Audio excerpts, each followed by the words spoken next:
A high school girl's been murdered. Mr. Harrison's daughter is missing. And now at the house where she lives, the other girls are getting obscene phone calls. Yeah, what I've done is I've tapped this phone so that when it rings, it'll ring at the station house, too. There was a little girl murdered over in the park tonight. Yes, I heard.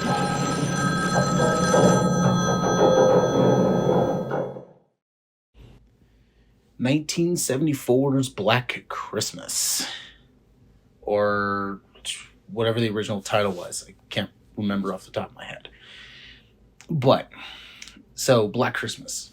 So this movie came out during the craze of, we had Psycho come out in, I believe, 1960. So that the slasher stuff was kind of peaking at this point. And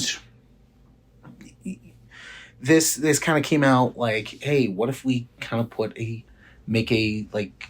it was like almost like Psycho, but on Christmas? And what would that be like? And the story of this is about a sorority house where the women are being stalked by a killer. And the killer keeps calling, like, on the phone and, stuff like that. And so they're trying to track down, where the killer is at.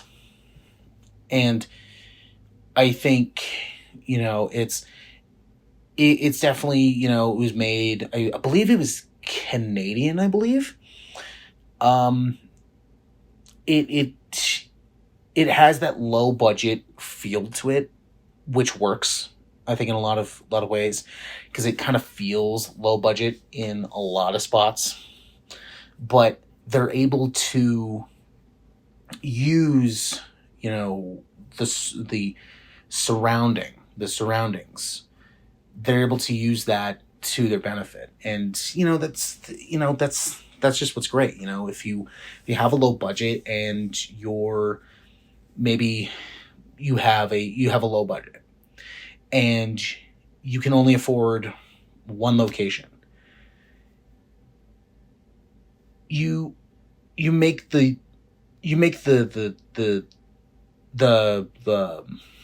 most of your location. Reminds me a lot of like something like 1408, where pretty much the majority of that movie is in one location, and it's in that one hotel room. And they do so much with it. And it works.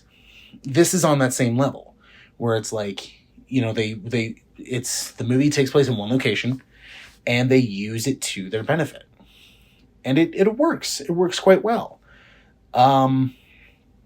Now, the twist, I'm pretty sure a lot of people know about, but just for sakes, I'm going to keep it to myself.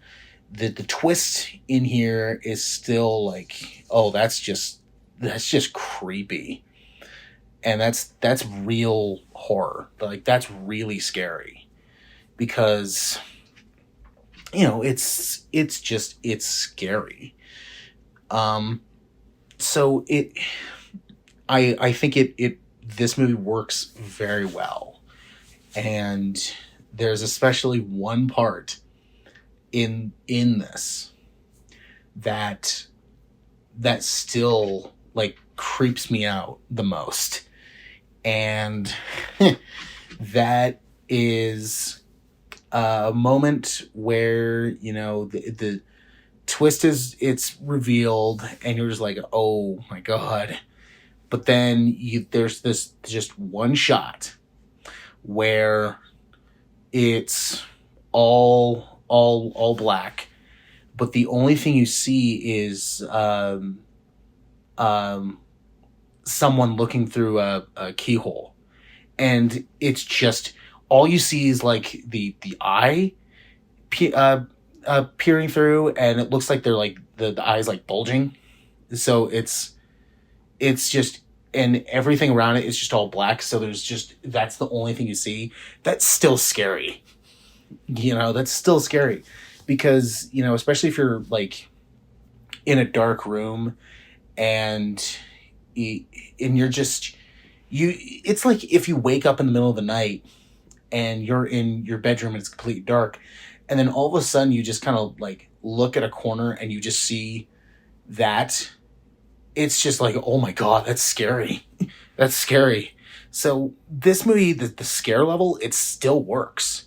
Even though this was made in 1974, this still works like very well. And yeah, like, oh my God, like the first time I saw this, that part scared me because I was just like, oh my God, that's freaky. And like I said, I believe this was low budget, so they had to think of creative ways to one, sell the story, and they didn't really have a whole lot of blood and gore to go off of, which was a lot of in the 1970s. Like a lot of movies, they were kind of trying to be, either slashers or gore fest movies. But then when you really watch them, it's like, oh, that really wasn't that gory at all. Like even if you go back and watch the original Texas Chainsaw Massacre, which came out the same year as this, it feels like a grindhouse movie, but when you really watch it, there's not a whole lot of gore. It's not that gory. It's kind of tame. It's all in how they present it and how they show it, so you visualize something more graphic than you're actually watching. This plays with that. It plays on that level. And it works. I personally think this movie still works. And it's still scary. All the actors, it's very believable. They're not really making a whole lot of stupid choices. So they feel very grounded. It feels very much like in a situation where, okay, what if it was a sorority house that was being stalked by a killer? It's like, what would that be like? This is exactly what that would kind of be like. And it still works. It still works very well. And yeah, like I said, the previous like moment that I told you about, it still scares me. It's still freaky because, it's just the only thing you see. Everything around it is just complete and utter darkness. So it's like, that's the only thing you see. Oh my God. But it's still spooky. It's still scary. It plays on that psychological aspect where it's something like this could actually happen. And, thanks to the world we live in, it actually has happened. It not necessarily like this, but it has happened like before, like this before. And so it plays on your psychological aspect where you're thinking about like, okay, what if I was in this? And you're just like, oh my God, like what would I do?